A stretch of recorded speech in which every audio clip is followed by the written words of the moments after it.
adalah aspek yang berbeda dengan manitis atau manumadis. Mengalami reinkarnasi bukan berarti akan selalu terlahir kembali sebagai manusia.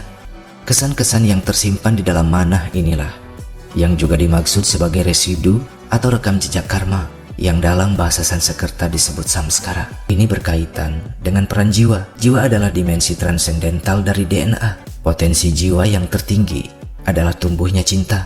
Inilah juga yang dimaksud sebagai manunggaling kawula lan Gusti. Sobat bijak, sebelum kita membahas tentang peran atau misi jiwa, penting untuk dipahami bahwa menjadi spiritual berarti menjadi sadar akan eksistensi hukum-hukum semesta dengan berbagai aspek di dalamnya, yang dalam bahasa Sanskerta disebut dharma, yang mana berpengaruh terhadap segala bentuk eksistensi, termasuk gejolak keberlangsungan dari eksistensi-eksistensi itu. Dan dalam konteks umum, dharma lebih dikenal sebagai kebenaran, yang sejatinya untuk menegaskan bahwa pengaruh dari hukum-hukum semesta berikut segala aspeknya itu memang benar adanya. Dan dalam konteks pembicaraan kita kali ini, ada beberapa hukum yang akan kita jadikan dasar penjabaran tentang peran dan misi jiwa yang akan kita bahas pada konten ini, yaitu samsara, punarbhawa, karma pala, dan swadharma.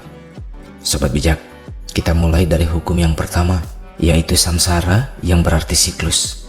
Hukum ini merujuk pada kebenaran tentang adanya siklus penciptaan, pelestarian, dan peleburan atau pendaur ulangan. Dan dalam konteks eksistensi para makhluk, hukum ini termanifestasi dalam bentuk kelahiran, kehidupan, dan kematian, yang mana kematian sejatinya hanyalah akhir dari eksistensi jasmani, tapi bukanlah akhir dari eksistensi rohani. Dan dalam pemahaman ini, kematian hanyalah tahap awal dari masa transisi suatu reinkarnasi yang dalam bahasa Sanskerta disebut punarbhawa. Dan ini adalah aspek yang berbeda dengan manitis atau manumadi seperti yang dikira kebanyakan orang.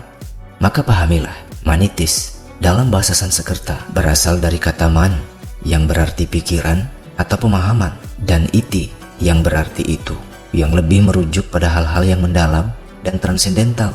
Maka secara harfiah, manitis dapat diartikan sebagai pemahaman yang mendalam, yang mengacu pada kesadaran seseorang yang terkoneksi dengan memori-memori para leluhurnya yang terkandung di dalam DNA, sehingga selain orang itu bisa mewarisi wawasan yang lebih luas, serta pemahaman yang lebih mendalam tentang hidup dan kehidupan. Dia juga berkemungkinan mengakses kemampuan dan keahlian dari para leluhurnya itu, baik yang berupa bakat fisik maupun mistik. Sedangkan manumadi adalah gabungan dari kata man yang berarti pikiran atau pemahaman dan umad yang berarti tindakan. Maka secara harfiah, manumadi dapat diartikan sebagai tindakan yang berasal dari pemahaman, dan ini mengacu pada realisasi diri, yang artinya ketika seseorang telah mengalami fenomena manitis, ia pun bisa memanfaatkan pengetahuan dan pemahaman itu guna mendalami tata cara untuk merealisasi diri sejati. Dan saat seseorang mengalami dirinya yang sejati melalui metode-metode yang ia peroleh akibat manitis, itulah yang dimaksud manumadi. Dari pengertian itulah, manitis dan manumadi merupakan dua hal yang berbeda dengan reinkarnasi atau kelahiran kembali yang orang Hindu kenal sebagai punarbhawa. Yang mana kelahiran kembali ini terjadi karena kita masih melekat pada berbagai kesan yang timbul akibat beragam aksi yang kita lakukan semasa hidup. Dan karena kemelekatan inilah, kita akan terus mengalami punarbhawa dan disebut terjebak dalam samsara. Disebut terjebak karena proses samsara ini cenderung mendistorsi diri dari kesadaran, kesejatian, juga kebebasan. Lebih-lebih, fase-fase di dalam proses samsara itu cenderung menyulitkan, membingungkan, menyedihkan, dan menyakitkan. Juga menimbulkan kesan-kesan menderita, utamanya bagi orang-orang yang belum sadar akan kesejatiannya. Lagi pula, mengalami reinkarnasi bukan berarti akan selalu terlahir kembali sebagai manusia. Mengalami reinkarnasi juga bisa berarti mengalami kelahiran kembali sebagai bentuk kehidupan lain, yang mana tergantung pada tingkat kesadaran seseorang menjelang kematiannya. Semakin tinggi tingkat kesadaran seseorang menjelang kematian, menentukan makin tingginya tingkat kemuliaan hidup seseorang pada kelahiran berikutnya.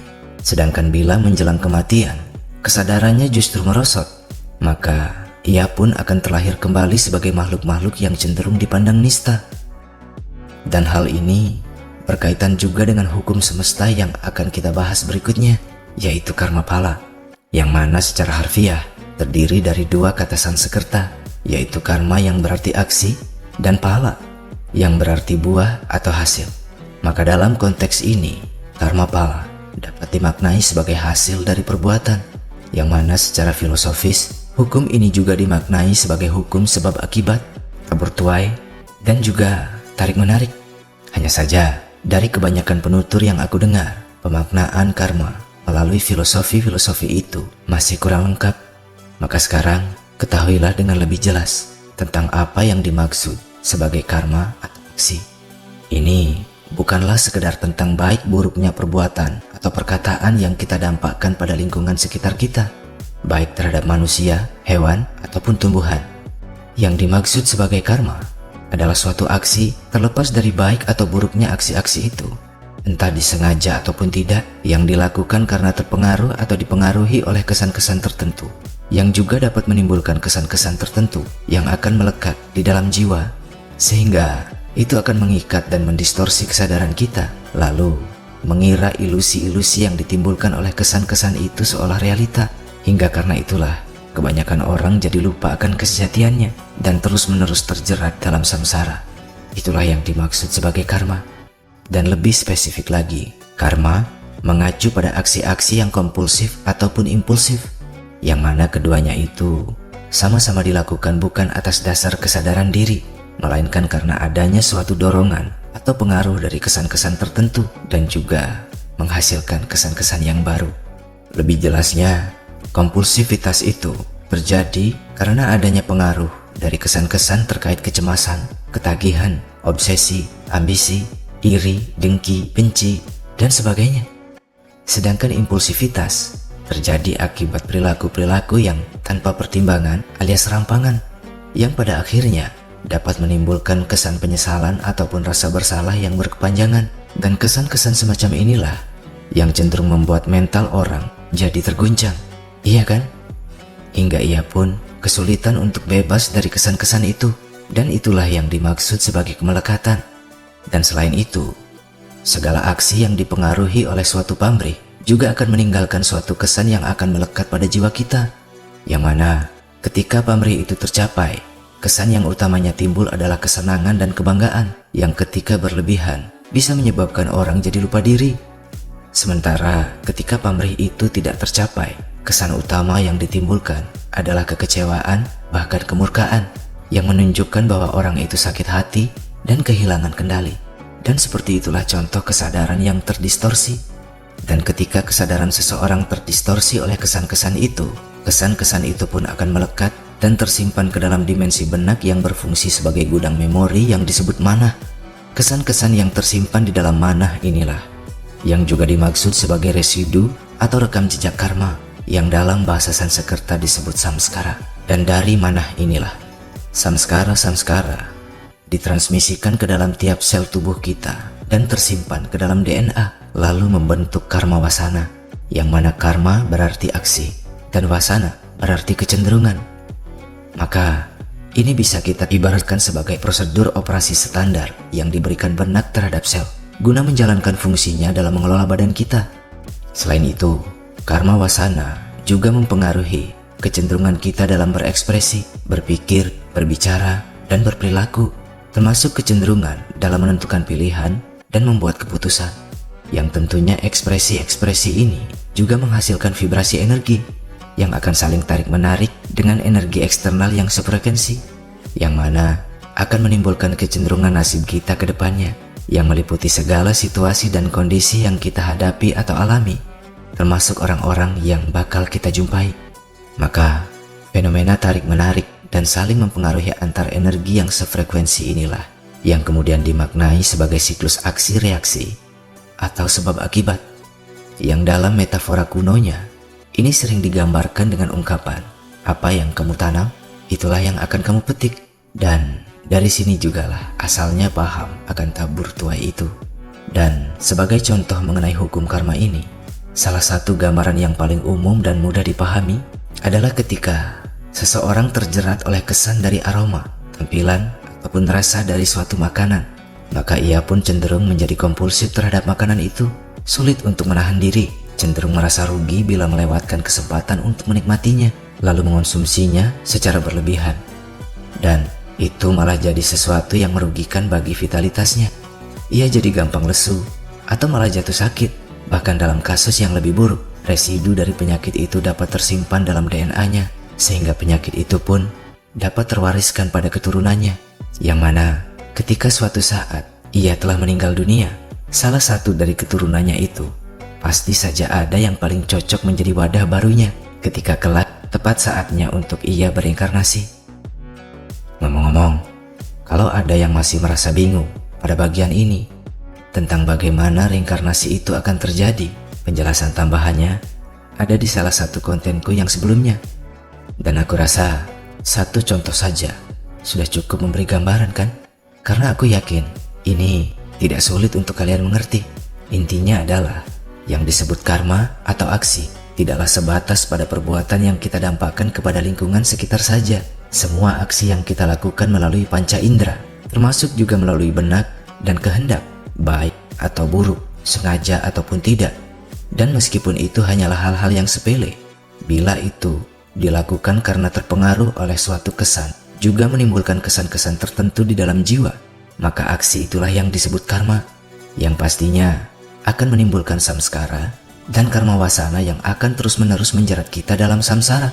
Dan inilah yang akan kita jadikan dasar untuk memperjelas wacana tentang misi jiwa, yang sebenarnya hanyalah sebuah metafora yang banyak disalahpahami sebagai misi dari yang ilahi, yang akan kita elaborasi nanti. Sebelum itu, kita ulas dulu tentang swadharma, yang mana ini berkaitan dengan peran jiwa. Sobat bijak, sebelum kita membahas tentang perannya, tentu jauh lebih baik kalau kita perjelas dulu tentang apa jiwa itu sebenarnya. Karena selama ini, jiwa juga banyak disalahpahami atau disamaartikan sebagai diri, atau setidaknya suatu kesatuan dengan diri. Tapi sebenarnya, itu adalah pandangan yang keliru. Jiwa dapat saja dianggap sebagai kepribadian atau kualitas diri, tapi tak bisa dikatakan sebagai suatu kesatuan dengan diri. Karena ketika diri sudah mengalami kesadarannya yang sejati, ia tak akan terikat atau terdistorsi lagi oleh kualitas-kualitas yang terkandung di dalam jiwa. Dengan kata lain, jiwa seperti halnya raga, hanyalah instrumen bagi sang diri yang telah berkesadaran murni. Dan pahamilah, jiwa hanyalah wadah. Jiwa adalah dimensi transendental dari DNA, di mana di dalam jiwalah samskara itu berada. Dan pada dimensi ini juga terbentuknya karma wasana, yang kemudian akan bermanifestasi menjadi gen, yang membawa kecenderungan sifat fisik dan psikis. Dengan kata lain, jiwalah wadah dari watak juga mentalitas seseorang, termasuk minat dan bakatnya. Dan inilah bagian yang paling menentukan swadharma kita. Swa yang berarti diri sendiri, dan dharma yang berarti hukum. Maka secara harfiah, swadharma dapat dimaknai sebagai hukum yang berlaku pada diri, yang mana hukum yang dimaksud itu adalah samskara, yang kemudian membentuk karma wasana. Inilah yang membuat setiap makhluk itu jadi unik, yang secara pribadi berbeda satu dengan yang lainnya. Dan ini termasuk potensi-potensi yang bisa kita kembangkan. Maka di sini jugalah peran jiwa itu bisa ditemukan. Selain itu, jiwa juga memiliki aksi reaksi khusus terhadap cakra anahata. Maka dengan meningkatkan kesadaran jiwa, kita bisa mempengaruhi perkembangan cakra anahata. Atau sebaliknya, dengan mengembangkan cakra anahata, kita bisa mempengaruhi pertumbuhan kesadaran jiwa.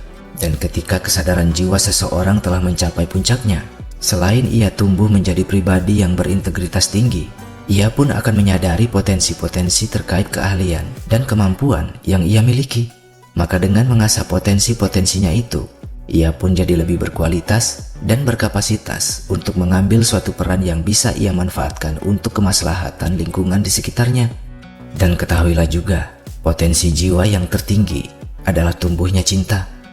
Tapi ini bukan cinta-cintaan yang selama ini banyak disalahpahami dan cenderung diasosiasikan dengan asmara. Cinta adalah kualitas yang membuat seseorang memiliki kemauan dan kemampuan untuk mentransformasi segala bentuk aksinya sebagai suatu persembahan, yang tentunya ia ekspresikan tanpa syarat atau tanpa pamrih. Yang dengan kata lain, ia menempatkan kemaslahatan umum di atas kepentingan pribadinya, mengesampingkan hasrat-hasratnya demi kesejahteraan lingkungan sekitarnya. Orang yang jiwanya telah mencapai kualitas cinta, memiliki kepribadian yang mulia, dan oleh kualitas inilah putaran cakra anahatanya jadi sempurna dan meningkatkan kesadaran rohaninya. Itulah kenapa aku pernah menyebut cakra anahata sebagai pintu gerbang kerohanian yang terindah, karena untuk membukanya seseorang harus menjadi cinta. Tapi ketahuilah, meski cinta merupakan potensi jiwa yang tertinggi, tapi potensi jiwa bukanlah potensi diri. Maka inilah saatnya kita bahas tentang misi jiwa untuk mengenal potensi kita yang sebenarnya. Sobat bijak, sebenarnya penggunaan istilah misi jiwa ini adalah hal yang kurang tepat, karena seperti yang aku bilang tadi, jiwa ini hanyalah kualitas, wadah, atau instrumen. Dan instrumen itu tak bisa beraktivitas secara mandiri tanpa adanya daya kendali. Maka tanpa keberadaan kita, jiwa tak bisa berbuat apa-apa, apalagi menjalankan misi. Karena kitalah kehidupan dan kitalah yang memiliki daya kendali itu yang disebut kehendak. Sayangnya, kebanyakan orang telah lupa akan jati dirinya oleh karena terdistorsi kesan-kesan yang terkandung di dalam jiwa, sehingga seolah-olah jiwa pun memiliki kendali. Padahal yang sebenarnya terjadi adalah orang-orang beraksi layaknya orang yang sedang mabuk, lupa diri, dan kehilangan kendali. Sehingga segala tingkah lakunya hanyalah refleksi dari karma wasana yang terbentuk di dalam jiwa, yang bermanifestasi ke dalam bentuk reaksi-reaksi kompulsif dan impulsif.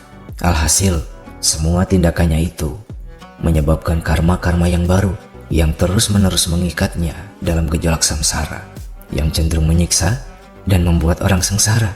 Maka dalam konteks ini, kalau memang misi itu perlu dianggap ada, ini mestinya adalah misi kita sebagai sang diri dan bukan jiwa.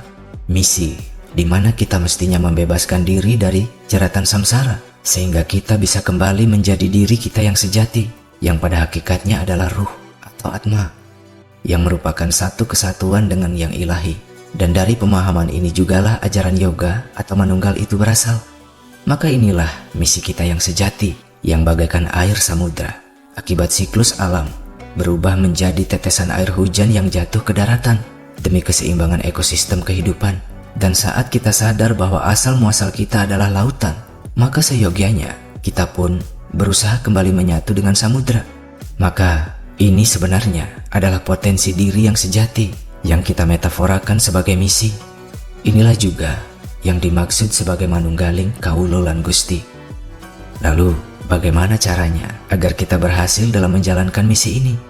Sobat bijak, kita bahas lain kali. Terima kasih sudah menyimak dan sampai jumpa.